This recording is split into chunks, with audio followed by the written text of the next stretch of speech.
साथियों नमस्कार। मैं कुलदीप बेनीवाल बीकानेर से सभी साथियों का लाइव प्रसारण में स्वागत है। साथियों कुछ टेक्निकल इश्यू होने की वजह से मैं थोड़ा लेट भी हो गया, क्योंकि यूट्यूब लाइव प्रसारण अभी संभव नहीं हो पाया। उसकी वजह से मैं थोड़ा क्षमा चाहता हूँ, आपका वेट करवाया। साथियों मैं आपको बताना चाहूँगा रीट शिक्षक भर्ती 2018 के मामले में बताऊँगा आपको। रीट 2017 प्रमाण पत्र के मामले में आपको अवगत कराऊँगा। रीट 2021 के पेपर आउट मामले में तथा उसमें प्रश्नों की आपत्ति के बारे में आगे सूचना बताऊंगा। बीएसटीसी बीएड विवाद के बारे में भी मैं आपको बताऊंगा, क्या हुआ, आगे क्या होना चाहिए, कैसे हुआ। उसके बाद एडिशनल मामला भी बताऊंगा। सर्वप्रथम साथियों, रीट शिक्षक भर्ती 2018 के मामले में डिवीज़न बेंच में 22 नवंबर 2021 को सुनवाई हुई थी। उस सुनवाई को लेके कुछ यूट्यूब पर संबंधित या उससे रिलेटेड प्रतिभागी अभ्यर्थियों ने अलग तरह के भ्रामक विज्ञापन के तहत और होमर फैलाते हुए न्यूज़ चैनलों में भी गलत तरीके से इन्फॉर्मेशन फैलाई कि कुलदीप कुमार का रिव्यू खारिज हो गया, कुलदीप कुमार का वो हो गया, ये हो गया, वो हो गया, उनकी याचिका खारिज हो गई। साथियों मैं पूरे मामले में आपको अवगत कराना चाहूँगा कि मेरे केस में प्रथम जजमेंट 20 जुलाई 2021 को आया था। उसके बाद उसके बाद अपने 29 दिसंबर 2021 को L1 की लिस्ट आई थी, और 28 दिसंबर 2020 को L1 की लिस्ट आई थी, और 11 जनवरी 2021 को L2 की लिस्ट आई थी। उस लिस्ट में कुछ टेक्निकल इश्यू थे, उसकी वजह से हमारे साथियों ने उनको दोबारा सिंगल मैच में उनको चुनौती दी गई। उनमें एक रामनिवास जी बेनीवाल भाई साहब थे और एक राकेश जी गोदारा। उसी मामले में कोर्ट के मामले में संज्ञान आया कि उसमें थोड़ा क्लियरेशन या उसमें कंट्रोवर्सी पैदा हो गई थी, क्योंकि नोट जोइनल पे तो वेटिंग का उसमें नियम बना हुआ है, परंतु अपात्र एब्सेंट का उसमें जिक्र नहीं हुआ, जिसकी वजह से रीसफल की प्रोसेसिंग उन्होंने नहीं की। उसी वजह से उस रिजल्ट में रिजर्व कैटेगरी के लिए नुकसान हो गया। और एक बात और, जो पोस्टेड साथी थे जिन्होंने पहले ज्वाइन कर रखा था, उनकी उच्च रैंक के आधार पे होते हुए उनका जिला चेंजिंग नहीं किया गया, तो उनके साथ भी अन्याय हुआ। उस मामले में माननीय जोधपुर न्यायालय ने अब 10 फरवरी 2021 को स्टे दे दिया था। उसके बाद वापस आगे सुनवाई हुई 17 फरवरी 2021 को। उस सुनवाई में फिर एक बार स्टे तोड़ा गया। फिर 25 फरवरी 2021 को राकेश गोदारा के बिहाफ से मेरा ऑर्डर खोलते हुए उसमें रिव्यू कर दिया गया, और यही रिव्यू विवाद बना। और उस मामले में गवर्नमेंट ने SAW यानी स्पेशल अपील रिट लगा के डिवीजन बेंच में केस को ले गई। उस केस में अभी 6-7 महीने 8 महीनों का समय लगा। उसका 22 नवंबर 2021 को डिसीजन आया है। उस डिसीजन में मैं बताना चाहूँगा साथियों, कुछ हमारे अपोजिट साथियों ने भ्रम फैलाया कुलदीप की याचिका खारिज हो गई। पहली बात तो ये बता दूं, मैंने डिवीजन बेंच में याचिका लगाई ही नहीं, क्योंकि गवर्नमेंट ने अपील की थी। और जो ये 4-5 यूट्यूबर चैनल बनाए हुए हैं, फलाना एजुकेशन ग्रुप, धिंकड़ा एजुकेशन ग्रुप, उनको अपने काम से तो फुर्सत है नहीं, और वो लगे यहाँ पे यूट्यूब पे आके लाइव करने। तो मैं जो टीचर बनना हुआ तो आप पढ़ाओ ना बच्चों को। क्या कमाना चाहते हो, क्या बताना चाहते हो, क्यों लोगों को गुमराह कर रहे हो? आपके खिलाफ हम विभाग में आप एप्लीकेशन लगवाएंगे, 16 CC के नोटिस सर्वेड करवाएंगे आपको, क्योंकि आप पढ़ाई पर ध्यान कम देते हो और बच्चों को पढ़ाने की दूसरी बात, और यहाँ पे लोगों को गुमराह कर रहे हो। और एक यूट्यूबर चैनल वाला साथी तो बार बार पैसों की मांग करे। कोई भी साथी इन यूट्यूबर चैनल वालों के कहने से और इनके भ्रामक विज्ञापनों की वजह से बेमतलब के पैसे ना दे, क्योंकि वकीलों का काम होता है केस का लड़ना। और ये जो बीच में 5-7 साथी हैं जो ये भ्रामक विज्ञापन कर करके साथियों को लूट रहे हैं। आज तक साथियों मैंने किसी भी साथी से 1 रुपया ना तो लिया, ना मैं लेने वाला। मैंने मेरा केस मेरे दम पे लड़ा है। और इन साथियों ने मेरे पास इतनी सूचनाएं आई है कि इन्होंने कम से कम 20 लाख रुपए का कलेक्शन किया था। और ये साथी अभी फिर भी जोधपुर बार कोर्ट का नाम ले लेके कभी लाइव आते, हम जोधपुर कोर्ट जा रहे हैं, ये करो वो करो, हमारे फ़ोन पे नंबर ये हैं, हमारे अकाउंट नंबर ये हैं। तो भाई अकाउंट नंबर फ़ोन पे नंबर सबके पास होते हैं। तुम्हारी तरह किन लोगों ने भीख मांगी? तुम लोग बार जोधपुर जाके फोटो डालते, काम से किसी और जाते हो और जोधपुर में कोर्ट पे जाके पिक डालते हो। मैं आपको बताना चाहूँगा, मैं भी जोधपुर कोर्ट में 1 महीने में 3 से 4 राउंड लगते हैं मेरे, और जयपुर कोर्ट में भी यही कंडीशन है, 4 से 5 राउंड लगते हैं मेरे। 7-8 व्यक्तिगत केस चल रहे हैं कोर्टों में विभिन्न व्यक्तियों के। 2017 के प्रमाण पत्र का केस भी मेरे जयपुर न्यायालय में चल रहा है। एडिशनल का मामला भी पहले चल रहा था, और एडिशनल मामला चल रहा था। अन्य कई मामले हैं जिनमें मैं व्यक्तिगत केस लड़ रहा हूँ, परंतु मैंने तो कभी जोधपुर हाई कोर्ट की या जयपुर हाई कोर्ट की फ़ोटो नहीं डाली, और ना मैंने कभी कहा भाई मैं कोर्ट में ये कर रहा हूँ वो कर रहा हूँ। तो तुम लोग क्या साबित करना चाहते हो? और तुम लोगों ने पिछले 2 दिनों से इतनी भ्रांतियाँ फैलाई है। मैं सभी साथियों को बताना चाहूँगा, डिवीज़न बेंच में 22 नवंबर को ये डिसीजन हुआ था कि जो रिव्यू का बिहाफ है वो गलत है, रिव्यू हो सकता है, परंतु उसमें 3 कैटेगरियाँ यानी नोट, जोइनर, अपात्र और अपसेंट, उन तीनों चीज़ों में कंट्रोवर्सी थी। उसी को लेकर राकेश गोदारा जी ने चैलेंज किया था, और माननीय न्यायालय की खंडपीठ ने यही आदेश दिया कि इन तीनों कंट्रोवर्सियों की वजह से जो इस लिस्ट पे सिस्टम प्रभावित हुआ है उनको सिंगल मैच में जाके वहाँ से दुरुस्त कराया जाए। हाँ, एक सामने ये विवाद भी उठा था, अगर इसमें ऐसे करा जाएगा या रिव्यू को मान लिया जाएगा तो जो साथी सिलेक्टेड हो गए थे जिन्होंने ज्वाइनिंग कर ली तो उन पर विपरीत प्रभाव पड़ेगा। इसी मामले को ध्यान में रखते हुए डिवीज़न बेंच ने इस मामले को सिंगल बेंच के लिए फ्री हैंड कर दिया है। अब सिंगल बेंच को करना है जो वो करेगी। और एक बात और बताना चाहूँगा, ये साथी इतना हू हल्ला कर रहे हैं, मैंने ये बात 2 नवंबर को लाइव आके बता दी थी भी मामला डिवीज़न बेंच से वापस सिंगल बेंच में आना है, क्योंकि हमें पहले पता था गवर्नमेंट ने बेमतलब का ये इतना समय ख़राब किया, और ये साथी इनको कोई मतलब नहीं है, इनका सिलेक्शन हो रखा तो इनको ज्वाइनिंग मिलेगी। स्पष्ट बता देता हूँ, कोई भी चयनित भाई है उसको किसी को बाहर नहीं होने देंगे। हम ये चाहते हैं कि उनको नियुक्ति मिले, हम कतई नहीं चाहते कि आप बाहर हो, परंतु हम ये भी चाहते हैं कि इस मामले में हमारे रिजर्व कैटेगरी का जो नुकसान हुआ वो हमें भरपाई हो, और अन्य ओपन कैटेगरी साथी भी आए, जो पद खाली पड़े हैं उनको पूरा भरा जाए, हमारा मकसद ये है। और तुम लोगों ने इस चीज़ को ओबीसी और ओपन कैटेगरी के विवाद में फंसा के लोगों को गुमराह कर रहे हो, और कोई भाई कोई ऑडियो डाल देता है, उस ऑडियो को बिहाफ मेरे से जोड़ के आप ग्रुपों में गलत तरीके के मेरे खिलाफ कमेंटबाजी करते हो। आपको स्पष्ट बता देता हूँ, मेरा ये लाइव आने का मकसद इसलिए था कि मैं आज पहली बार डेट 2018 के मुद्दे पे स्पष्टली सामने आके बोल रहा हूँ। मैंने एक बार पहले लाइव हुआ था जिस दिन मैं मेरा केस जीता था, बताना भी जरूरी था, वो मैंने बताया। कभी मैंने ढिंढोरा नहीं पीटा, ना मैं पीटने वाला। एक बात बता दूं, युद्ध वही साथी जीतता है या वही सेनापति जीतता है जो अपना काम गोपनीय तरीके से करे। मुझे ना तो लाइव आने का शौक है, ना मैं आना चाहता, मजबूरन होकर मुझे अब बताना पड़ रहा है कि इन फेसबुक के और यूट्यूब ये 2-3 नेताओं की वजह से साथी आप कदापि चिंतित ना हो, किसी साथी का नुकसान नहीं होने वाला। सिलेक्टेड साथी जो रीट 2018 की 3rd सूची में सिलेक्टेड हुए हैं उन साथियों की ज्वाइनिंग होकर रहेगी, ये मैं आपको स्पष्ट बता रहा हूँ। हमारा कतई इरादा नहीं है, ना कोई हमारा ऐसा मकसद है कि हम आपको ज्वाइनिंग ना लेने दें, परंतु इसके हमारा मकसद ये है कि रिजर्व कैटेगरी को जो नुकसान हुआ, ओबीसी, SC ST और MBC को जो अपात्र अपसेंट में था उन पर भी तो डिफाइन होना चाहिए ना, उस पर तो परिभाषित होना चाहिए और क्या आना चाहिए, अकॉर्डिंग टू लॉ का क्या मतलब हुआ, उन चीज़ों को डिफाइन करते हुए रीसप्लाई आना चाहिए। एक बात और बताऊँ, कुछ साथियों ने पिछले कई दिनों से मैं देख रहा हूँ, एक साथी लाइव आता है फलाना एजुकेशन ग्रुप, धिंकड़ा एजुकेशन ग्रुप, उस पर वो साथी कमेंट करते हैं कुलदीप कुमार ये हो गया, कुलदीप कुमार बद्दू लगेगी ये लगा। एक बात स्पष्ट कह देता हूँ, साम दाम दंड भेद नीति मेरे पे काम ना तो करती है, ना मैं कभी इस चीज़ों को विश्वास करता हूँ।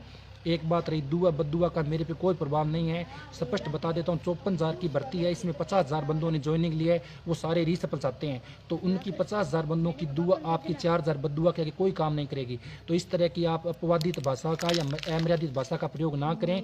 मुझे इस चीज़ों कोई फर्क नहीं पड़ता आप ग्रुप में क्या बोलते हो क्या नहीं बोलते हो।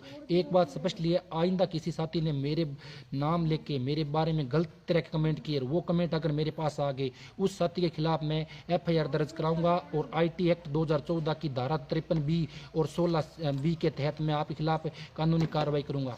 क्योंकि किसी भी पोस्ट को वायरल करना और उसके बिहाफ किसी व्यक्ति के नाम पे आप इल्ज़ाम लगाना, बिना तहकीकात किए, बिना पूर्ण जानकारी के आप उस चीज़ को किसी व्यक्ति विशेष से जोड़ के आप शेयर कर रहे हो, उसके गुनाहगार आप हो।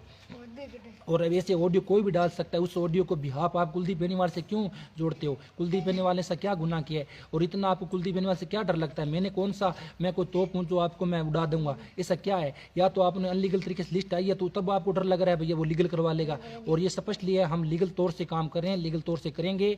और जिन साथियों को अनलीगल तरीके से सिलेक्शन हुआ है तो उनको डर है, पर हम नहीं चाहते कि उनको बाहर करवाएं, और ना हमारा ऐसा कोई कतई मकसद है। हम ये चाहते हैं रीट 2018 भर्ती में पीछे वैकेंट पोस्ट पड़े हैं, हमने 10-12 जिलों की RTA मंगाई है, उसमें 3rd सूची में भी अपात्र अपसेंट की सूचियां आ रही है। उन चीज़ों में काफ़ी पद पेंडिंग है, कई जगह तो SST के हिंदी के 40 से 42% तक पद खाली पड़े हैं, तो उन पदों को भराने का भी हमारा दायित्व बनता है। और हमारा मकसद ये है कि अधिकतम लोगों का अधिकतम सुख।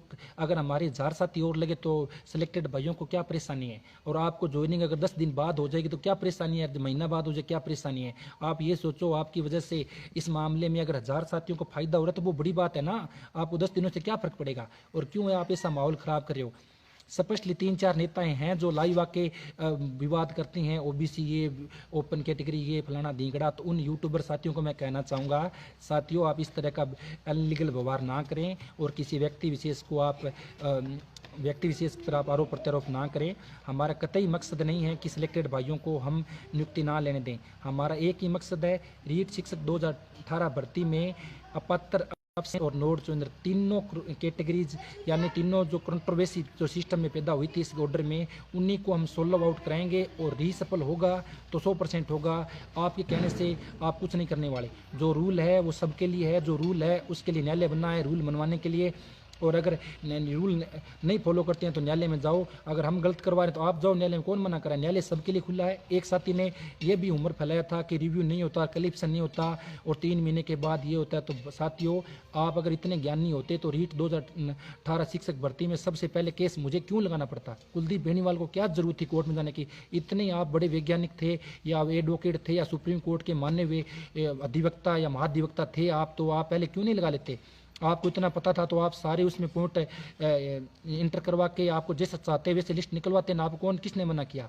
आपने तो वैसे मैंने मेहनत की, मैंने लिस्ट निकलवाई, फिर सरी आप लेना चाहते हो तो भी मैं नहीं बोला। चलो कोई बात नहीं साथियों, जिसने भी की मेहनत, मैं मानता हूँ आपका भी सहयोग रहा होगा, डायरेक्टली फिजिकली रूप से या कोई और तरीके से आपका किसी साथी ने आपका सहयोग किया होगा, मैं मानता हूँ। पर मेरे को किसी ने ना तो इकोनॉमिकली हेल्प की, ना किसी ने फिजिकली हेल्प की, ना मैं किसी से इन चीज़ों की मांग करता।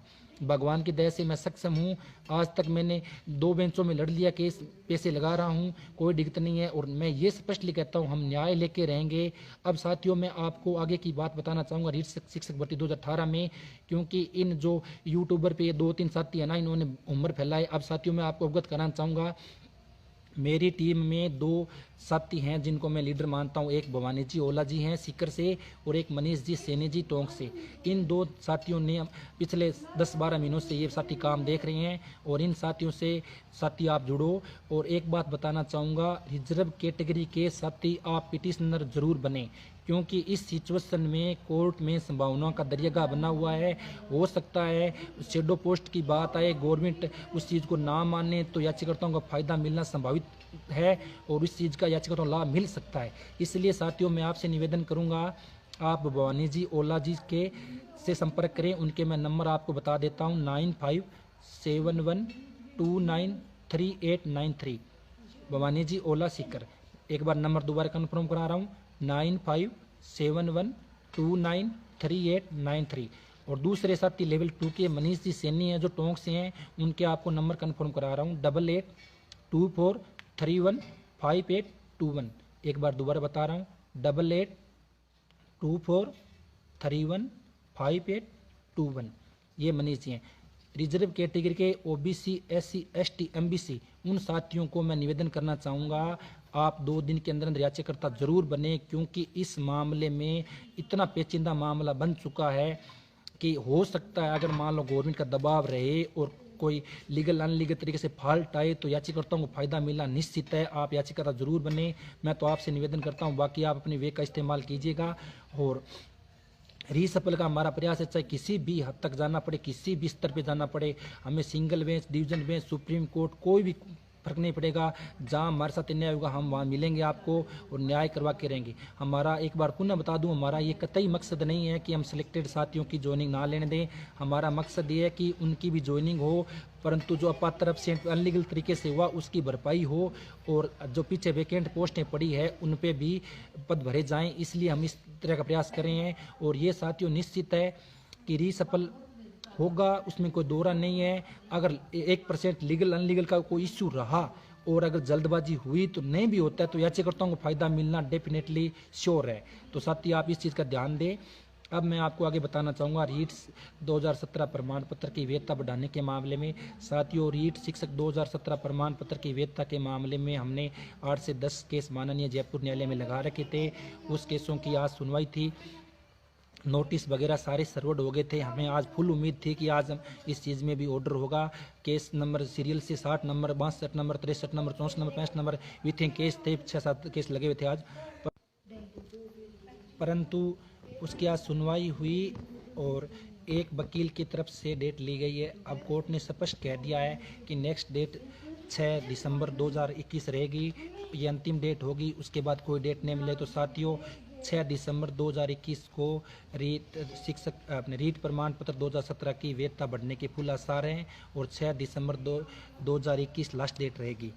अब साथियों रीट 2021 के पेपर आउट के मामले में तथा क्वेश्चनों की आपत्ति के मामले में भी आपको बताना चाहूँगा। साथियों रीट 2021 का पेपर आउट मामला न्यूज़पेपरों के माध्यम से और विभिन्न सोशल मीडिया के माध्यम से सूचनाएं मिली थी। उन वाद विवाद के तहत हमने भी देवव्रत जी शर्मा के नाम से जयपुर में याचिका लगाई थी। पहले एक याचिका लग चुकी थी, हमने भी याचिका टेक करवाई थी। परंतु साथियों जयपुर न्यायालय से इस मामले का पेपर आउट मामले से ध्यान भटका के वहाँ पे सिर्फ नंबरों की बात होने लगी है, क्योंकि जिन 3-4 पिटिशनरों के नंबर 115 प्लस थे उन पिटिशनरों की फाइलों को एक साइड कर दिया गया है और उन्हीं 2 याचिकाओं को कोर्ट में पेश किया जा रहा है और उन्हीं पे डेट ली जा रही है।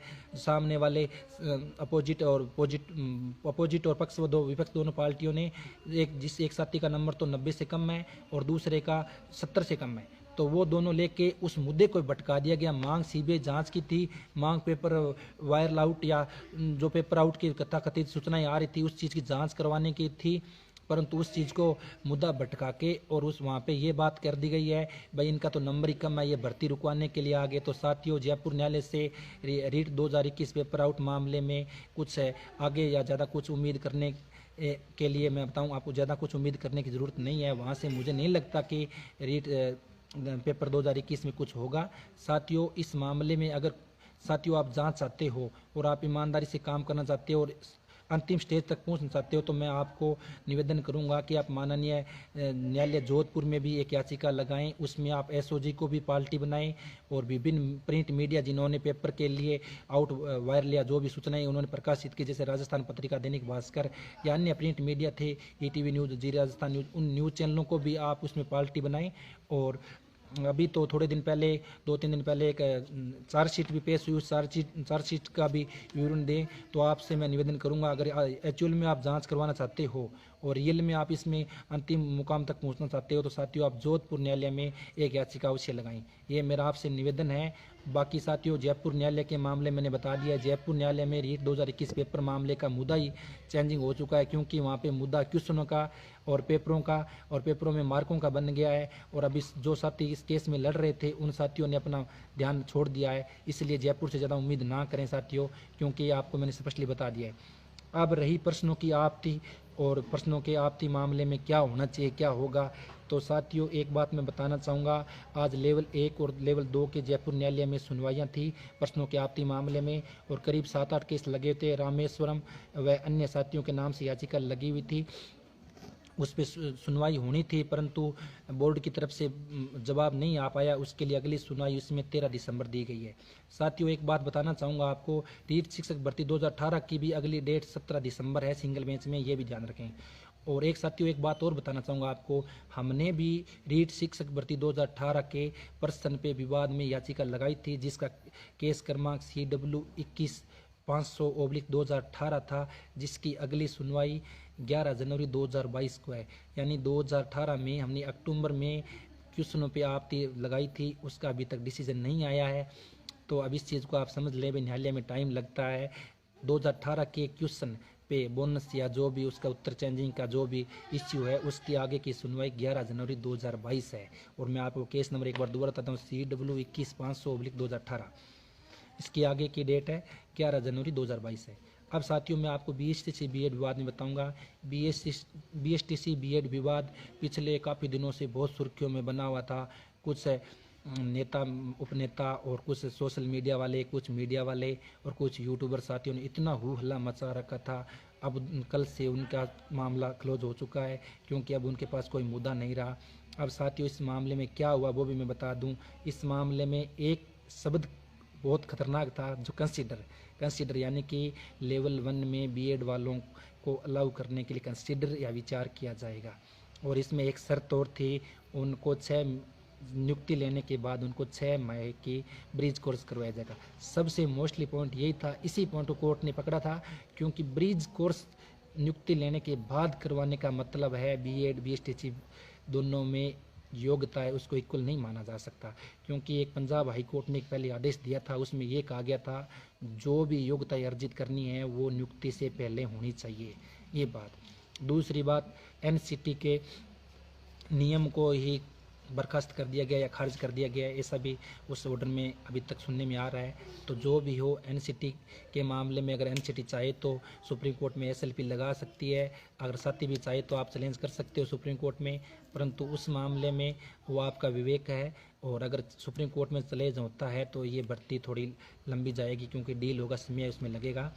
तो मैं तो साथियों से ये निवेदन करूंगा, एक तो बीएड बीएसटीसी विवाद में बीएसटीसी वाले साथी ज़्यादा आप उछल कूद ना करें, क्योंकि कोर्ट का काम होता है न्याय देना और कोर्ट का निर्णय देना। कभी कभार कोर्ट भी गलत निर्णय दे देती है, मैं ये नहीं कहता कि ये निर्णय गलत है, परंतु इस तरह के कोर्टों में होते हैं कई बार भूलवश या पैरवी कम या पैरवी अच्छी वीक पॉइंट ये हो जाते हैं, तो कभी कभार अपोजिट फैसला भी आ जाता है। तो इन चीज़ों को आप ज़्यादा ज्ञान में ना लें। और ये मैं स्पष्टली कह देता हूँ, बीएड वाले साथियों को हो सकता है एनसीटी सुप्रीम कोर्ट में एसएलपी लगाए तो बीएड वाले साथियों के लिए भी राहत मिल सकती है, परंतु ये मामला माननीय न्यायालय ने जो भी डिसीजन दिया है वो सर्वोपरि माना जाता है। और फिलहाल राजस्थान के लिए बीएड वाले साथियों के लिए थोड़ा झटका लगा है। एक साथियों आपको और बताना चाहूँगा, आज बीएसटीसी बीएड विवाद में हिमाचल प्रदेश में बीएड वालों की जीत हुई है, वो भी खंडपीठ में था, परंतु दुर्भाग्यवश कल बीएड वाले साथियों के लिए जोधपुर न्यायालय से राजस्थान में अपोजिट फैसला आया था। अब साथियों मैं आपको बताना चाहूँगा एडिशनल मामला। एडिशनल मामले में जयपुर से सिंगल बेंच और डिवीजन बेंच से दोनों बेंचों से एडिशनल वाले साथी हार गए थे। उन साथियों ने सुप्रीम कोर्ट में सरकार की सहायता से एसएलपी भी लगाई और याचिका भी लगाई। तो एक सुनवाई 16 नवंबर को हो चुकी है और आगामी सुनवाई उसमें 18 जनवरी 2022 को रहेगी। साथियों अगर 5-7 दिन में विज्ञप्ति आती है तो 2021 में भी एडिशनल वैलिड रहेगी, क्योंकि सिंगल बेंच और डिवीजन बेंच के आदेश को सुप्रीम कोर्ट ने स्टे या अपास्ते स्थगित कर दिया, एक बार होल्ड पे कर दिया, तो फार्म भरा जा सकता है। और दूसरी बात, एडिशनल का अब जो भी डिसीजन होगा वो सुप्रीम कोर्ट को करना है, वो सुप्रीम कोर्ट तय करेगी।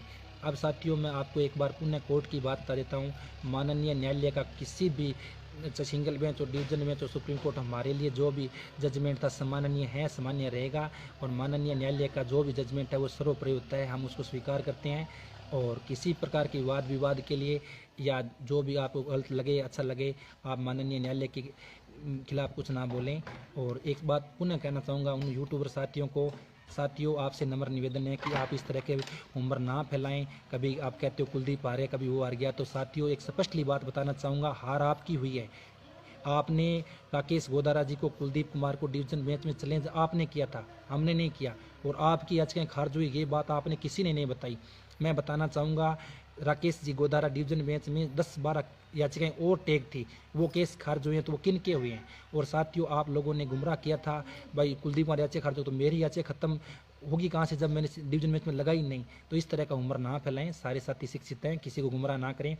एक साथियों आपसे निवेदन करना चाहूँगा कि कुछ साथी हैं, 3-4 साथी जो जोधपुर कोर्ट में जाके फ़ोटो डालते हैं और वो पेमेंट की मांग करते हैं। साथियों किसी भी साथी को इस तरह से जो आपको गुमराह करें उनको 1 रुपया देने की ज़रूरत नहीं है। सेलेक्टेड साथियों से भी मेरा निवेदन है और जो पास में कुछ पॉइंटों से रहे उन साथियों से निवेदन है, ये साथी सिर्फ और सिर्फ यूट्यूब चैनल का प्रचार करने के लिए आते हैं, इनका मकसद सिर्फ एक पैसा कमाना रहता है। और एक साथियों आपको और बताऊँगा, ये साथी वही साथी हैं जो बीएड में सेम सब्जेक्ट के मामले में पहले सिंगल बेंच में फिर डिवीजन बेंच में सुप्रीम कोर्ट में लड़ रहे हैं।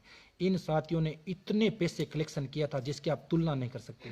और ये साथी वही साथी हैं जिन्होंने एडिशनल के मामले में अपोजिट पार्टी से इतने पैसे लुटे थे और वो फिर अब 2018 वाले में आ गए।